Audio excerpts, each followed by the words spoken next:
we really need to talk about the best player in the world because I feel he's currently underrated. I'm not going to talk about Kylian Mbappe, not Erling Haaland, and even not Lamine Yamal. The best player in the world plays for this Bayern super team, this great team under Vincent Kompany, and it's not Harry Kane, it's Michael Olise. Michael Olise is really underrated because I'm not hearing anyone talk about him. Why aren't you talking about what he's accomplishing this season?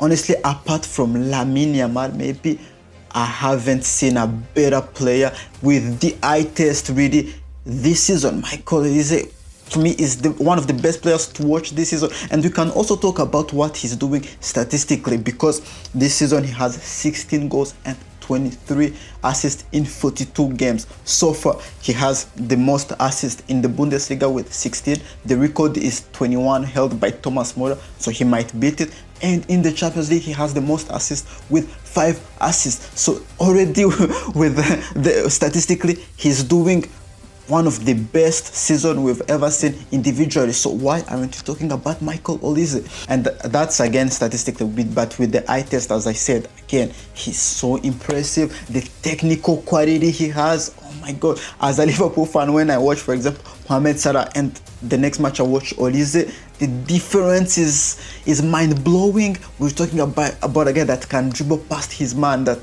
technically what he does is always so controlled. And in terms of goals, we're not talking about a guy that scores tap-ins. We're talking about top bins, top finishes only. So again, I'm wondering, why aren't you talking about Michael Olise? Maybe it's because he's more of a nonchalant guy that, you know, he's so calm, he doesn't give media headlines. But again, we should talk about these players more often because currently he is, for me, my favorite for the Ballon d'Or if we're talking at this time. I was the one who made a video about Premier League, how it's becoming more robotic, how we've lost that great thing to watch in the Premier League, and even managers like Arne Slot have said it. And honestly, in this football that we are in, it's good also to talk about Michael Olise because he's the exact example that football is not dead yet. We have players like Michael Olise, so that's why I want to give him the praise that he deserves. But honestly, the Ballon d'Or, you don't win it in March. Michael Olise still needs to prove, especially in big games,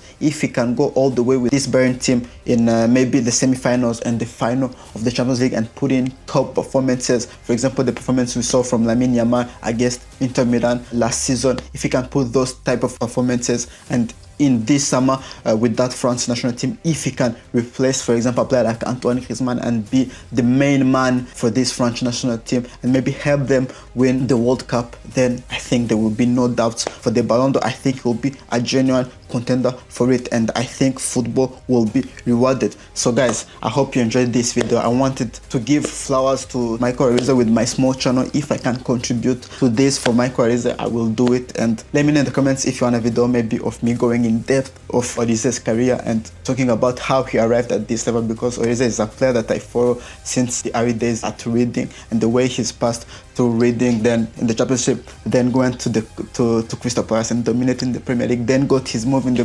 Bundesliga is really a fun story to watch. So let me know in the comments and I'll see you in the next one. Ciao.